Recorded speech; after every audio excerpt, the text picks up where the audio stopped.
2024 August 6 ചൊവ്വ.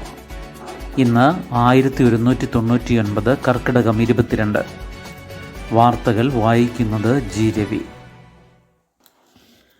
വയനാട് ദുരന്തം. സർക്കാർ ജീവനക്കാർ 5 ദിവസത്തെ ശമ്പളം നൽകും. തവണ സൗകര്യം വേണമെന്ന് സംഘടനകൾ. വയനാട് ദുരിതബാധിതരെ സഹായിക്കാൻ സർക്കാർ ജീവനക്കാർ 5 ദിവസത്തെ ശമ്പളം നൽകാമെന്ന് സംഘടനകൾ മുഖ്യമന്ത്രി പിണറായി വിജയനെ അറിയിച്ചു. തവണകളായി നൽകാനുള്ള സൗകര്യം വേണമെന്നും നിർബന്ധിതമാക്കരുതെന്നും ആവശ്യപ്പെട്ടിട്ടുണ്ട്. ഇത് സർക്കാരിൻ്റെ പരിശോധനയിലാണ്. സംഘടനാ നേതാക്കളെ ക്ഷണിച്ചു വരുത്തിയാണ് മുഖ്യമന്ത്രി അഭ്യർത്ഥന വച്ചത്. സാലറി ചലഞ്ച് എന്ന പ്രയോഗമുണ്ടായില്ല. മാസം 1 ദിവസത്തെ ശമ്പളമെന്ന നിലയ്ക്ക് 5 തവണകളായി നൽകാൻ താൽപ്പര്യപ്പെടുന്നവർക്ക് അതിനുള്ള അവസരം നൽകണമെന്ന് സംഘടനകൾ ആവശ്യപ്പെട്ടു. ഒറ്റത്തവണയായി നൽകാനോ 5ലേറെ ദിവസത്തെ ശമ്പളം നൽകാനോ ആഗ്രഹിക്കുന്നവർക്ക് അങ്ങനെയും ആകാമെന്നും അഭിപ്രായപ്പെട്ടു. സർക്കാർ ജീവനക്കാർ വയനാട് ദുരിതബാധിതർക്കായി സഹായം നൽകണമെന്ന മുഖ്യമന്ത്രിയുടെ അഭ്യർത്ഥന സംഘടനാ നേതാക്കൾ ആരും എതിർത്തില്ല. സംഘടനാ നേതാക്കൾ ഓരോരുത്തരെയും പ്രത്യേകം കാണുകയാണ് മുഖ്യമന്ത്രി ചെയ്തത്. പ്രത്യേക സാഹചര്യം ചൂണ്ടിക്കാട്ടി സഹായം അഭ്യർത്ഥിക്കുകയും ചെയ്തു.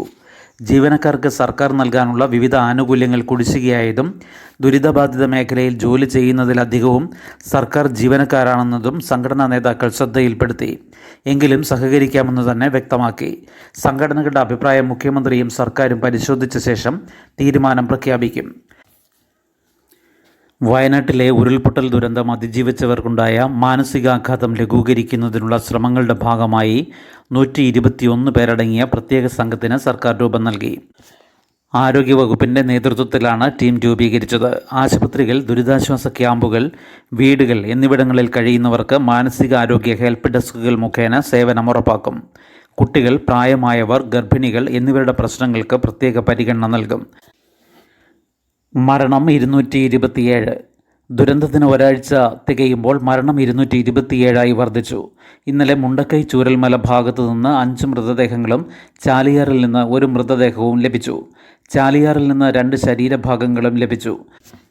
തിരിച്ചറിയാത്ത 27 മൃതദേഹങ്ങളും 154 മൃതദേഹ ഭാഗങ്ങളും പുത്തുമലയിൽ ഹാരിസൺ പ്ലാന്റേഷൻ്റെ ശ്മശാനത്തിൽ സർവമത പ്രാർത്ഥനയോടെ സംസ്കരിച്ചു. ഈ പ്രദേശം ദുരന്തത്തിൻ്റെ സ്മാരകമാക്കാൻ ആലോചിക്കുന്നുണ്ട്. ബംഗ്ലാദേശിൽ കലാപം. ഭരണമേറ്റെടുത്ത പട്ടാളം. ഷെയ്ഖ് ഹസീന രാജ്യം വിട്ടു. ലണ്ടനിലേക്കുള്ള യാത്രാമധ്യേ ഇന്ത്യയിലിറങ്ങി.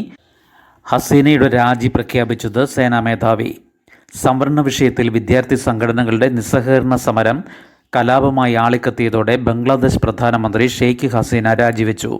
സൈനിക വിമാനത്തിൽ രാജ്യം വിട്ട അവർ ലണ്ടനിലേക്കുള്ള യാത്രാമധ്യേ ഇന്ത്യയിലെ UPയിൽ ഗാസിയാബാദ് ഹിൻഡൽ വിമാനത്താവളത്തിലിറങ്ങി. തുടർയാത്ര സംബന്ധിച്ച കാര്യങ്ങൾ വ്യക്തമല്ല. പ്രക്ഷോഭകാരികൾ പ്രധാനമന്ത്രിയുടെ ഔദ്യോഗിക വസതി കൊള്ളയടിച്ചു. ഹസീനയുടെ രാജി തീരുമാനം പ്രഖ്യാപിച്ച സേനാ മേധാവി ജനറൽ വഖാറുസ്സമാൻ രാജ്യത്തിൻ്റെ ക്രമസമാധാന ചുമതല സൈന്യം ഏറ്റെടുക്കുകയാണെന്നും ഇടക്കാല സർക്കാർ രൂപീകരിക്കുമെന്നും പ്രഖ്യാപിച്ചു. 1971 ബംഗ്ലാദേശ് വിമോചന പോരാട്ടത്തിൽ പങ്കെടുത്തവരുടെ കുടുംബാംഗങ്ങൾക്ക് സർക്കാർ ജോലിയിലുണ്ടായിരുന്ന 30% സംവരണം പുനഃസ്ഥാപിക്കണമെന്ന ഹൈക്കോടതി ഉത്തരവിനെ തുടർന്ന് ആരംഭിച്ച വിദ്യാർത്ഥി സമരമാണ് കലാപമായി വളർന്നത്. സംവരണം സുപ്രീം കോടതി ഇടപെട്ട് 5% കുറച്ചതോടെ സംഘർഷത്തിൽ അയവ് വന്നിരുന്നെങ്കിലും ഹസീനയുടെ രാജി ആവശ്യപ്പെട്ട് വിവേചന വിരുദ്ധ വിദ്യാർത്ഥി പ്രസ്ഥാനമെന്ന കൂട്ടായ്മയുടെ നേതൃത്വത്തിൽ സമരം വീണ്ടും ശക്തമാവുകയായിരുന്നു. 2 ദിവസത്തെ ഏറ്റുമുട്ടലുകളിൽ 157 പേർ കൊല്ലപ്പെട്ടു. ഭരണകക്ഷിയായ അവാമി ലീഗിൻ്റെ പ്രവർത്തകരും പ്രക്ഷോഭകരെ നേരിടാനിറങ്ങിയതോടെ രാജ്യമെങ്ങും കലാപാന്തരീക്ഷമായി. ജനങ്ങളോട് സമരത്തിൽ പങ്കുചേരാൻ ആവശ്യപ്പെട്ട പ്രക്ഷോഭകാരികൾ ഇന്നലെ ധാക്കയിലേക്ക് ലോങ് മാർച്ച് പ്രഖ്യാപിച്ചിരുന്നു. തുടർന്ന് ആയിരക്കണക്കിന് പ്രക്ഷോഭകർ അവാമി ലീഗ് ഓഫീസുകൾക്ക് തീവയ്ക്കുകയും പ്രധാനമന്ത്രിയുടെ വസതിയായ ഗണഭവൻ കയ്യേറുകയുമായിരുന്നു. ഇതിനു മുൻപ് തന്നെ ഹസീന സഹോദരിക്കൊപ്പം വസതി വിട്ടിരുന്നു. ഹസീനയുടെ പിതാവ് ബംഗ്ലാദേശ് വിമോചന സമര നായകനായ ഷെയ്ഖ് മുജിബുർ റഹ്മാൻ്റെ പ്രതിമ തകർത്ത പ്രക്ഷോഭകാരികൾ ആഭ്യന്തരമന്ത്രിയുടെ വീടും തീവച്ചു. ബംഗ്ലാദേശ് പ്രസിഡന്റ് മുഹമ്മദ് ഷിഹാബുദ്ദീനുമായി ചർച്ച നടത്തി തുടർ നടപടികൾ പ്രഖ്യാപിക്കുമെന്ന് സേനാ മേധാവി പറഞ്ഞു.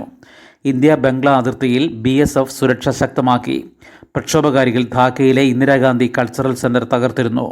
എയർ ഇന്ത്യയും ഇൻഡിഗോയും ധാക്കയിലേക്കും തിരിച്ചുമുള്ള വിമാനങ്ങൾ റദ്ദാക്കി.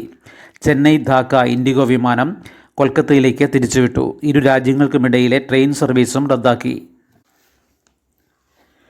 ഖാദർ കമ്മിറ്റി ശുപാർശ കുറഞ്ഞ അധ്യാപക യോഗ്യത ബിരുദമാക്കണം. സ്ഥാനക്കയറ്റം സീനിയോറിറ്റി മാത്രം പരിഗണിച്ചാകരുത്. തസ്തിക നിർണയം 3 വർഷത്തിലൊരിക്കൽ. സംസ്ഥാനത്തെ പൊതുവിദ്യാലയങ്ങളിലെ അധ്യാപക നിയമനത്തിനുള്ള കുറഞ്ഞ യോഗ്യത ബിരുദമാക്കി ഉയർത്തുന്നതിനൊപ്പം അധ്യാപക നിയമനത്തിനായി പ്രത്യേക റിക്രൂട്ട്മെൻറ്റ് ബോർഡ് സ്വതന്ത്രമായോ PSCക്ക് കീഴിലോ രൂപീകരിക്കണമെന്ന് ഡോക്ടർ M.A. ഖാദർ കമ്മിറ്റി ശുപാർശ ചെയ്തു. നിലവിലുള്ള വാർഷിക തസ്തിക നിർണയത്തിന് പകരം 3 വർഷത്തിലൊരിക്കൽ തസ്തിക നിർണയം നടത്തിയാൽ മതിയെന്നും ശുപാർശയുണ്ട്. പ്രൈമറി അതായത് 1 മുതൽ 7 വരെ അധ്യാപകരാകാൻ ബിരുദവും, സെക്കൻഡറി അതായത് 8 മുതൽ 12 വരെയിൽ ബിരുദാനന്തര ബിരുദവും അടിസ്ഥാന യോഗ്യതയാക്കണം. അധ്യാപകരുടെ വിലയിരുത്തൽ വേണം. സ്വയം വിലയിരുത്തലും പരസ്പരം വിലയിരുത്തലും നടത്താം. സ്കൂൾ അധികാരിയായുള്ള സ്ഥാനക്കയറ്റം സീനിയോറിറ്റി മാത്രമല്ലാതെ മറ്റ് മികവുകൾ കൂടി പരിഗണിച്ചാകണം. സ്ഥാനക്കയറ്റം നിർണ്ണയിക്കാൻ PSC, അധ്യാപക റിക്രൂട്ട്മെൻറ്റ് ബോർഡ് എന്നിവയെയോ ഉദ്യോഗസ്ഥ സമിതിയെയോ ചുമതലപ്പെടുത്താം. പ്രഥമാധ്യാപകരുടെ നിയമനവും അധ്യാപകരുടെ പൊതുസ്ഥലമാറ്റവും അക്കാദമിക വർഷം തുടങ്ങും മുൻപ് ഏപ്രിൽ-മെയ് മാസങ്ങളിലായി പൂർത്തിയാക്കണം. മറ്റു മാസങ്ങളിൽ അധ്യാപക സ്ഥലമാറ്റം നടത്താൻ പാടില്ല. അധ്യയന വർഷത്തിനിടയിൽ ഉണ്ടാകുന്ന ഒഴിവുകൾ ഓപ്പൺ വേക്കൻസിയായി പരിഗണിച്ച് അടുത്ത ഏപ്രിൽ വരെ നിലനിർത്തണം. അതിനിടെ നിയമിതരാകുന്ന അധ്യാപകരെ പൊതുസ്ഥലമാറ്റത്തിലൂടെ സീനിയോറിറ്റിയുള്ള അധ്യാപകൻ എത്തുമ്പോൾ ഒഴിവുള്ള വിദ്യാലയത്തിലേക്ക് മാറ്റണം. സ്കൂളുകളിൽ 3 വർഷത്തിലൊരിക്കൽ കുട്ടികളുടെ എണ്ണം വിലയിരുത്തി അധ്യാപക തസ്തിക റിവ്യൂ നടത്തണം. ജില്ലാ വിദ്യാഭ്യാസ മേധാവി അധ്യക്ഷനായ 3 അംഗ ഉദ്യോഗസ്ഥ സമിതിയെ ഇതിനായി ചുമതലപ്പെടുത്താം. എയ്ഡഡ് സ്കൂളുകളിൽ വിദ്യാഭ്യാസ അധികാരി വിജ്ഞാപനം ചെയ്യുന്ന തസ്തികകളിൽ മാത്രമേ മാനേജർ നിയമനം നടത്താൻ പാടുള്ളൂ. കുട്ടികളുടെ എണ്ണം കുറഞ്ഞതുമൂലം ഇല്ലാതാകുന്ന തസ്തികകളിലെ അധ്യാപകരെ മറ്റ് എയ്ഡഡ് സ്കൂളുകളിൽ നിയമിക്കേണ്ടതാണ്. അതിനായി ചട്ടം ഭേദഗതി ചെയ്യണം. അധ്യാപക സമ്മേളനങ്ങൾ സ്കൂൾ പ്രവൃത്തി ദിവസങ്ങളിൽ നടത്താൻ പാടില്ല. അധ്യാപക സംഘടനകൾക്ക് അംഗീകാരം നൽകാനായി 5-6 വർഷത്തിലൊരിക്കൽ റഫറൻഡം നടത്തണം. 18% അധ്യാപകരുടെയെങ്കിലും വോട്ട് ലഭിക്കുന്ന സംഘടനകൾക്ക് അംഗീകാരം നൽകാൻ പാടുള്ളൂ എന്നും കമ്മിറ്റി ശുപാർശ ചെയ്യുന്നു. വയനാട് ദുരന്തം ദേശീയ ദുരന്തമായി പ്രഖ്യാപിക്കാൻ കഴിയുമോ? ഗുരുതര സ്വഭാവമുള്ളവയെ ദേശീയ ദുരന്തമായി പ്രഖ്യാപിക്കാമെന്ന് 10ാം ധനകാര്യ കമ്മീഷൻ. സമാനതയില്ലാത്ത ഗുരുതര ദുരന്തമെന്ന പ്രഖ്യാപനം വയനാടിൻ്റെ കാര്യത്തിൽ വൈകുന്നത് എന്തുകൊണ്ടെന്ന ചോദ്യമായിരുന്നു. വലിയ ദുരന്തങ്ങൾക്ക് ഇങ്ങനൊരു വിശേഷണം കേന്ദ്രം നൽകിയ ഒന്നിലേറെ സംഭവങ്ങളുണ്ട്. 6 വർഷത്തിനിടെ ഇത് 2ാം വട്ടമാണ് കേരളത്തിൻ്റെ കണ്ണീർ ദേശീയ ദുരന്തമായി പ്രഖ്യാപിക്കണമെന്ന ആവശ്യം ഉയരുന്നത്. 2018 പ്രളയകാലത്തും ഈ ആവശ്യം ഉന്നയിക്കപ്പെട്ടു. ദേശീയ ദുരന്തമെന്ന പ്രഖ്യാപന രീതിയില്ലെന്ന UPA സർക്കാരിൻ്റെ കാലത്തെ മറുപടി ഉയർത്തി BJP പ്രതിരോധിക്കുകയും ചെയ്തു. ഓരോ ദുരന്തത്തിൻ്റെയും വ്യാപ്തി, ആവശ്യമായ സഹായം, പ്രശ്നം പരിഹരിക്കുന്നതിൽ സംസ്ഥാനത്തിനുള്ള ശേഷി തുടങ്ങിയ ഘടകങ്ങൾ പരിഗണിച്ചാണ് സമാനതകളില്ലാത്ത അല്ലെങ്കിൽ ഗുരുതര സ്വഭാവമുള്ള ദുരന്തം എന്ന് പ്രഖ്യാപിക്കുന്നത്.